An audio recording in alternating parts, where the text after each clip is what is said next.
Hey, hi, I'm Dr. Peter Leong, and I'll be your instructor for this course on Artificial Intelligence of Things, or AIoT. Okay, let me just jump into the slides itself. Okay, the slides are shown. Let me just put up to the screen share. So the Artificial Intelligence of Things, I've titled this Grokking, AIoT, or Grokking Artificial Intelligence of Things, because the word Grokking actually means to understand deeply or profoundly. And this is actually the first module, which is on the principles and foundations of IoT and AIoT.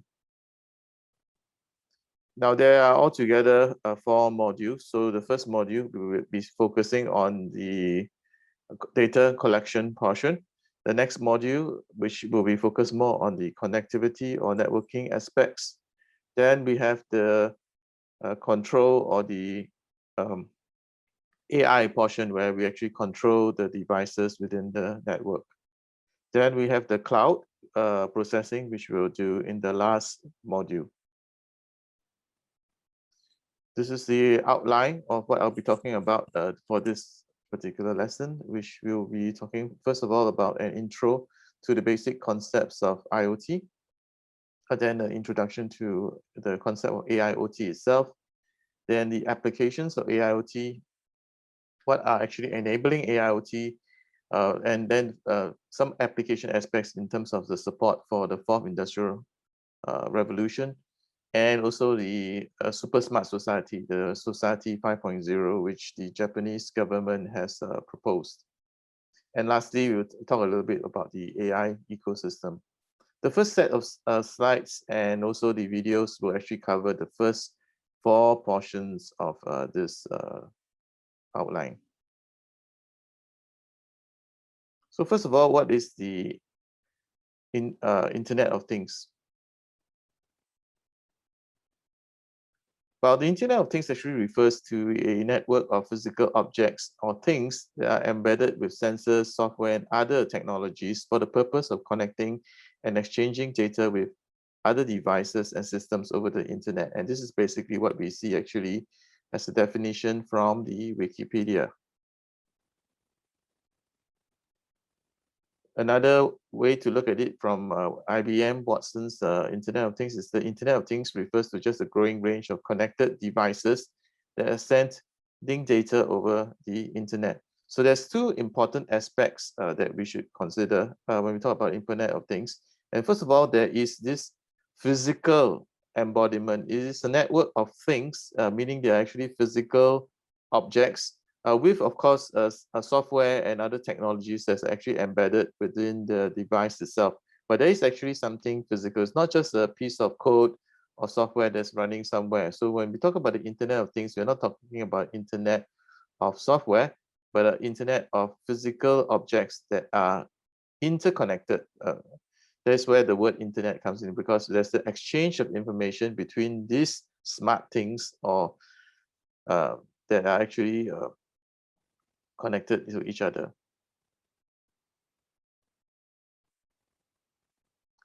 So as we talk about the Internet of Things, it's important to consider where we have come from to reach this stage. And that is actually, the internet actually started off not as the internet of these objects, but as an internet of content. So if you look at going back in history, at the very beginning, the first internet, or basically Internet 1.0, it really focused on information, how we can exchange information, how we can share information, how we can share data in a way that is easy for people to find it, and also for people to actually read it and download it and actually access that content or information that's actually put up on the web. But that actually evolved to another application where in the internet grew from just for a network where people access content to a network where people are actually using it to communicate with each other. So think about something like the social media, right? So in the social media like Facebook, people are not just actually accessing content or information with somebody else has prepared, but really is a means for them to share information with other people, for them to communicate with other people, for them to chat with other people.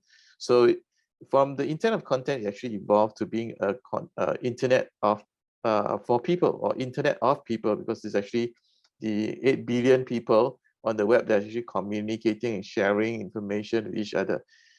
But the next evolution really beyond just being an internet of people, where the main entities that are actually exchanging information are actually you and I, the people, to something where the main entities are no longer just people who are actually sharing information, but actually the various everyday objects that we are finding being interconnected.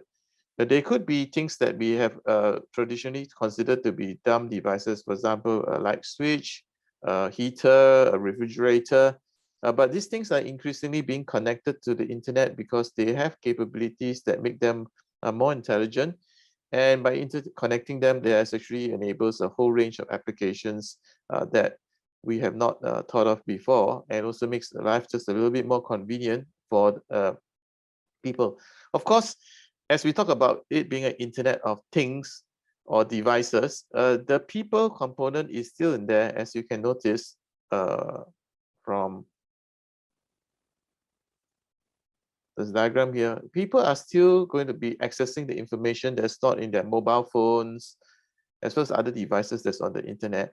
But in comparison to the internet of people, where people is the majority, right? The humans are actually the majority of the users creating and consuming information. Here in the internet of things, the humans are just one of the components, but the mass majority are actually objects. So in fact, it's anticipated the internet of things will be many, many times bigger than the internet of people, just because of the variety of things that actually, and objects that will actually be present on the internet. Here's another diagram showing the evolution of the Internet of Things. So pre-internet, of course, there was a time there was no internet. It has not been invented yet. So basically, communications is very much human to human, point to point. Of course, things like the telephone and mobile telephony actually preceded the explosion that actually led to the internet being formed. But there was a time when people mainly communicated through this means, and then along came the internet, where the World Wide Web basically provided a much more convenient, a far more accessible means for humans to actually consume information that's being generated. So we have email, we have entertainment, we have videos being created, and with more smart capabilities being built into the network, then we actually have things that are basically services actually being introduced on top of just the raw content. The information has additional applications running on top of them. So it actually evolved to become an internet of services, what we call the Web 2.0. Thereafter, with the invention of smartphones and applications, we really see an increasing number of people who are using the internet as a means of communication. So Skype, Facebook, YouTube, where it became, as I mentioned just now, an internet of people. And that was with the advent of smartphones. Now that we are seeing more and more devices being embedded with the communication capability, more processing power put into the device itself. The things that we are finding, our watches, for example, used to be just for us to tell the time, but today we actually have smart watches that are being created. So there's the embedded intelligence or processing capability in the devices, as well as the communication capability. And that's actually giving rise to this new paradigm of where the internet is no longer just the internet of people, but an internet of things, where the devices are going to be communicating with each other as well as to us. And things like tracking, monitoring, and metering are some of the applications that we will expect to evolve with this internet of things. So that actually concludes that part about the internet. So how does AI come into this picture? And for this portion, I'll be talking about the AI of things, or the artificial intelligence of things. Now, there's actually been quite a bit of talk about this topic, and many people actually say that AIoT, or AI of things, is actually a combination of AI plus some aspect of IoT.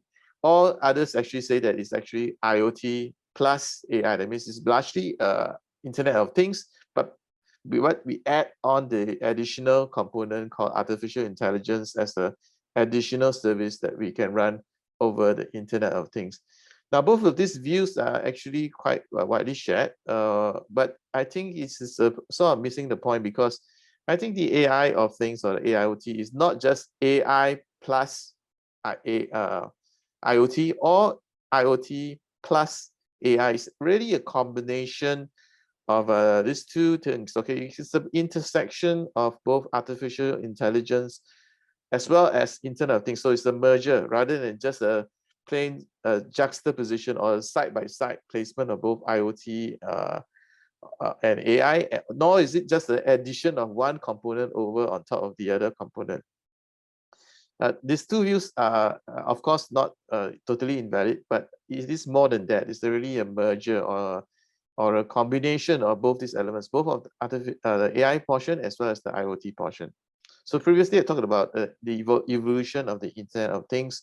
So now I'm going to talk a little bit more about how the AI of things actually evolved. So first of all, the definition for AIoT, the artificial intelligence of things, is a combination, right, of technologies, AI technologies together with the Internet of Things infrastructure to achieve a few things. One, a more efficient IoT operations. It will improve the human to machine interactions, and most importantly, really the improvement in the kind of control that we can achieve, better data management and analytics over the Internet of over the AIoT.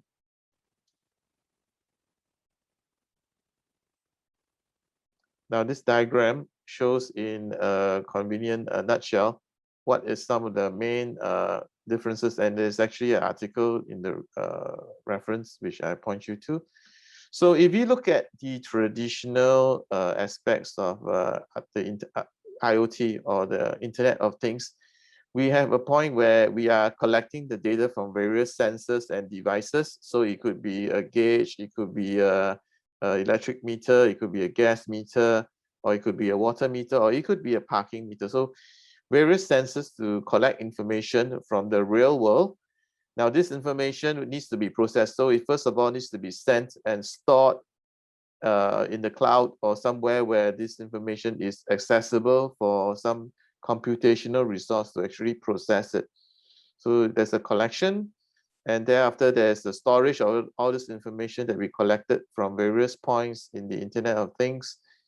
And then we would actually have some computational power to actually process it. Okay, so the raw data that is coming in from the sensors may have various defects that we need. For example, maybe what's important is not just the average value, but actually changes in the value that is actually very significant. So we need to do some processing of this information that is actually coming in from the storage. And after the information has been processed, we need to actually do some visualization or analysis of the data so that the humans who look at this data can better understand the implications of the data. What actually is the data that we have collected telling us about what's happening in the real environment? Is there something that needs to be corrected because it's an anomaly? Actually, something is actually moving beyond the normal range of values to something that is extraordinarily large, and there's a danger of something that will break down in a short period of time. So we humans would typically analyze this, and the analysts or the engineers who look at the data will then make certain decisions about what to do next. Okay, is this business as usual, or is it time for them to actually do some corrective action and actually do something to change the conditions so that things will actually improve? And this is the other aspect of the Internet of Things. So not only does it have sensors to collect information, but there's actually the ability to actually control what happens back in the real environment. This could be through various actuators. For example, it could be a robot, right, that we actually send a command to, and the robot will do something. It could be just some sort of gauge or control, maybe to turn on a water pipe or turn on a gas pipe or turn on electrical supply. or turn on an emergency supply if the power is actually going below what is necessary to sustain production. So these are various actuators. The opposite of sensors would be actuators, the things that actually translate what's happening in the virtual part, right, the computational part, back into a physical control that is manipulating the real environment. So the manipulators for the real environment, of course, they could be very simple, like just a simple relay or a simple control or a light switch, right? That's actually a control, but this is, or it could be more complex manipulator, for example, a robot that you can send to do something on your part. But you can see that humans are very much involved in the process between analyzing the data and actually sending the appropriate commands to the control portion. So there's a humans that actually needs to provide this link between the analysis and the control. And that has been the case because humans were the only intelligent beings that could do this. Basically, only intelligent beings who could actually understand information coming out from the analysis and then make some intelligent decisions and then do the appropriate commands for the control portion. Then we have this new thing called artificial intelligence coming in. So you can see that AI is really being used in two main parts of this different cycle. So this is actually the Internet of Things cycle on the left, and on the right we see the new era of artificial intelligence of things, or AIoT. And there are two main parts that are actually being changed by AI. One is that in between, as I mentioned just now, the link between analysis and control used to be fulfilled by humans, but with the intelligent decision-making capability that we see in AI systems today, we have that added ability to actually act on the data. So automatically act on the data. That means basically mimic that intelligent human decision-making capability and close the loop, right? So now we can have something that's automatically taking action. For example, if the analysis shows that there's a danger for a lift to break down, what the act part of it could maybe automatically send the lift to a maintenance mode and wait for a robot or human to actually go and send to tend to the lift and actually maintain it. So in the past, this would actually require a human to do, but now an AI system will actually take the place of a human, take the analysis results and directly send a control command to the lift to actually go into a maintenance mode and park itself at a accessible floor rather than just remain at in operation until it actually breaks down itself. So this is one aspect, okay, the acting aspect. So take over the control by having the AI act on the behalf of the human and actually control the system directly without having a human in the loop. So that's one aspect. So the other aspect which we actually find AI being used would be in the data, in the device portion, right? The sensors portion, sensors used to be just rather unintelligent devices. They are basically just collecting information, then sending it and storing it for further processing in the rest of the system itself. So AI can also be included in the sensor so that we have smart sensors rather than just dumb sensors. So think about a camera, that in surveillance camera that we have in the past. In the past, the surveillance camera would just record the images or video that it has of the scene, and then actually store the video for someone to actually analyze or process it later, or a computer system actually process it later. But today, if we embed some sort of artificial intelligence or smartness into the camera itself, we can actually use the camera to quickly detect certain events. So you don't need to wait for the video to be processed before you can generate the event. So let's say there is this camera is actually monitoring a door. So instead of waiting for someone to see if somebody is actually breaking into the premise by breaking down the door, the camera itself can actually interpret the actions, right? So if somebody's actually doing something dangerous, like trying to break down the door, it will just interpret that action and send an event saying that there is a break-in or there's an alarm being triggered by this event that is actually being generated. So it moves from just raw data into being able to interpret the situation and send an event straight away. In the traditional IoT system, the data would have been collected, and then only after processing would the event, such as a break-in, be generated from the camera. But in an AIoT system, the smart camera would actually not need to actually just, of course, it will be sending in just a raw video stream for recording purpose, but it will also be able to speed up the process when there's a break-in to just trigger the alarm at the smart sensor itself. So this is the other component where AI is being introduced, not only in the control portion where it closes the loop between analysis and the manipulators, but also in the sensor portion where the sensor becomes a smart sensor. It doesn't just forward raw information anymore, but is able to actually interpret the situation or the sensor information and convert some of that into event information, because this will really speed up the processing. Things like fire alarm, right? You really want the information to be interpreted as early as possible, so that you don't want to wait for the fire to grow into something that's much larger and it's very hard to control before you actually trigger the alarm. So there are a lot of situations like this where having that AI being embedded in the sensor, making it a smart sensor, makes a lot of sense in terms of reducing the time of response. So as AI basically supercharges IoT. So AI, first of all, is going to supercharge IoT at two levels. First, it impacts the telemetry data by augmenting sensors with intelligence, which is what I just mentioned just now. It adds the intelligence to the sensors now. So now we have a smart sensor rather than a dumb one, which we had in the traditional IoT system. Secondly, AI will be used to analyze this inbound data and which used to be basically provided in either batch mode or in real time.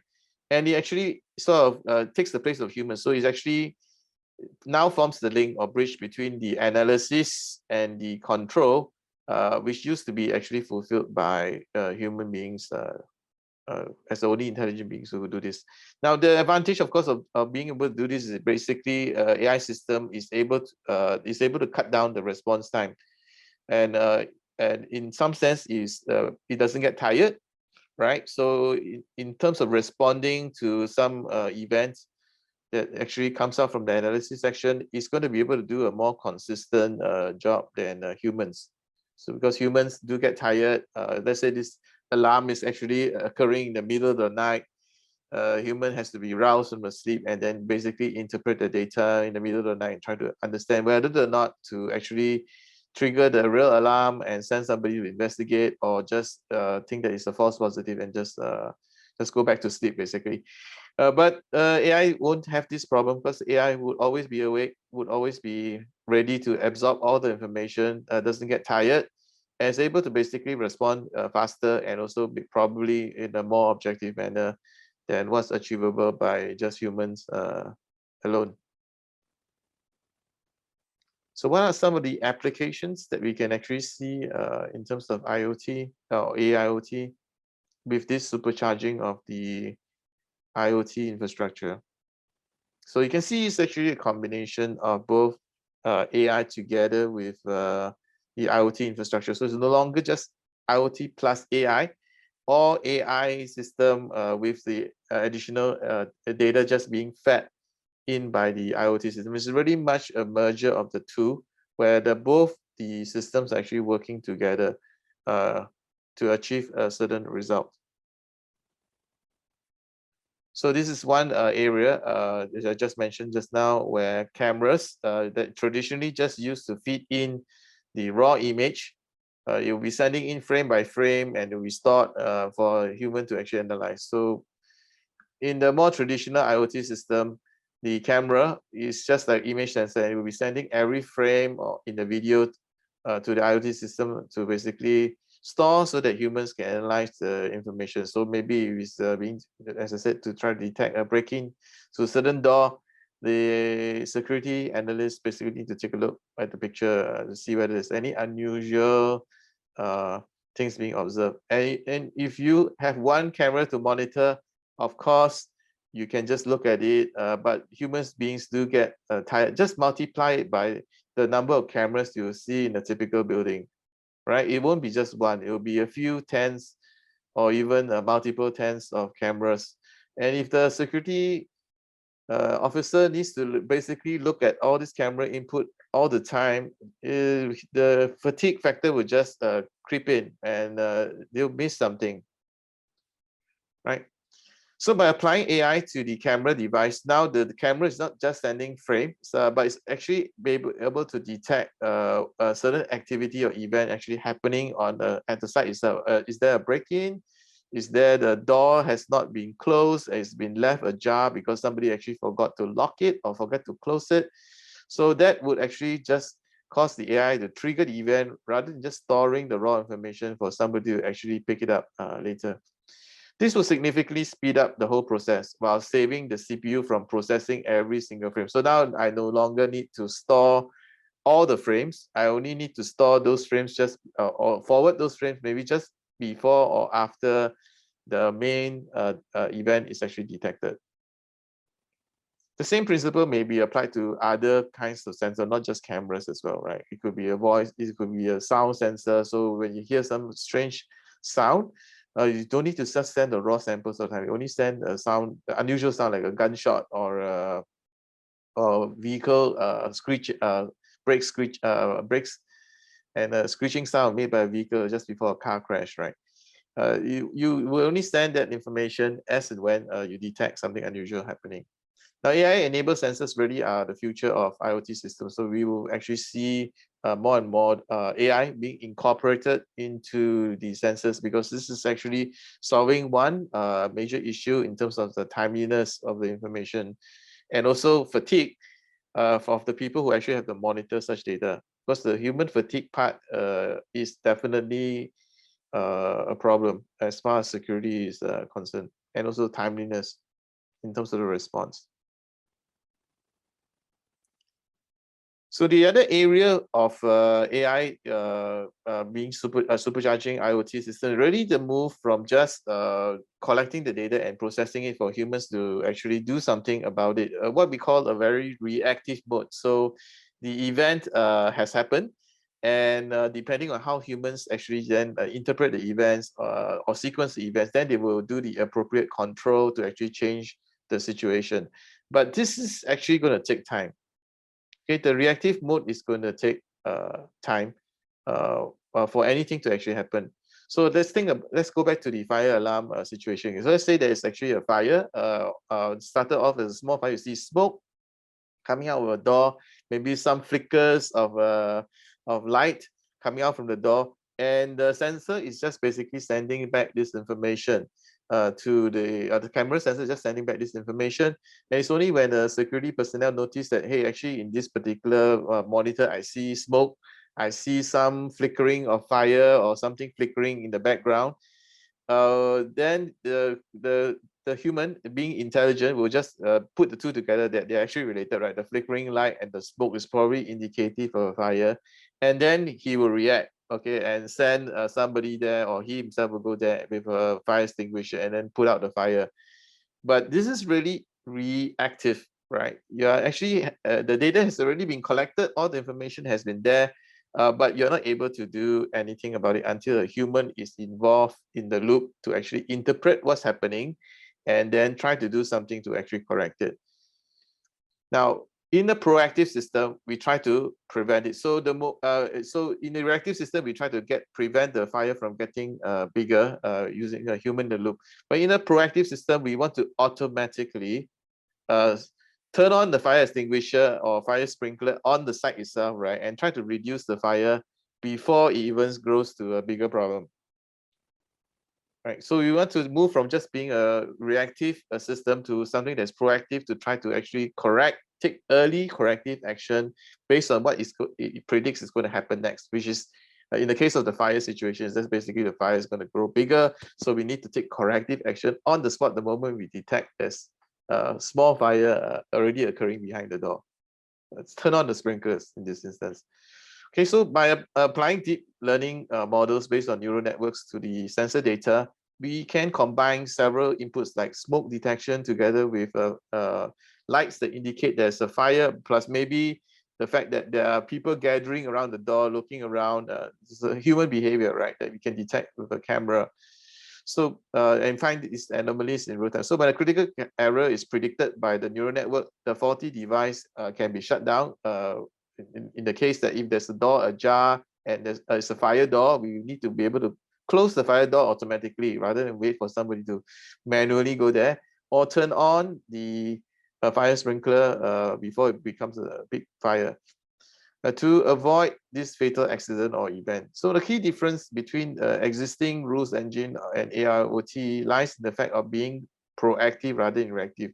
So current AIoT systems are designed to react to an event, while the AIoT systems, they do some amount of prediction of what's going to happen next, right? Not just react based on what is currently happening, but what you anticipate to happen next, and do the corrective action based on this proactive detection of future events, okay, that's going to happen next based on what is currently observing.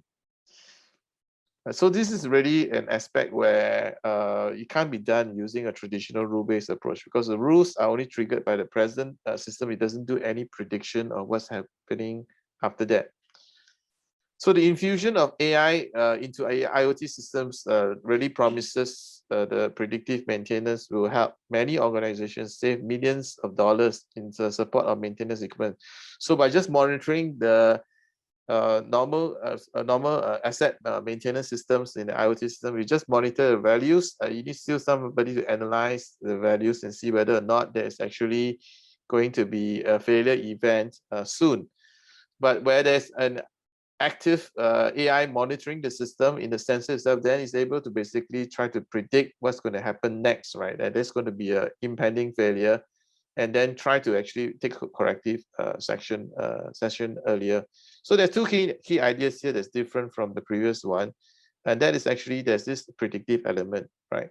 Not only react to the present stream of data, but predict what will happen next given the present stream, and then take corrective action based on whether what is going to be predicted next is going to be serious or is actually just normal. Maybe what is happening now is just a temporary blip in the system, and nothing very serious is going to happen after that. So moving away from just being reactive to proactive, this is the other big area that AIoT really bring on the table over and top of what we see in the traditional IoT systems. So that comes to the end of the first video. So the next video, I'll talk a little bit more about the other aspects, which is what's enabling IoT, etc. So I'll see you in the next set of videos. Thank you for your attention. Stop this.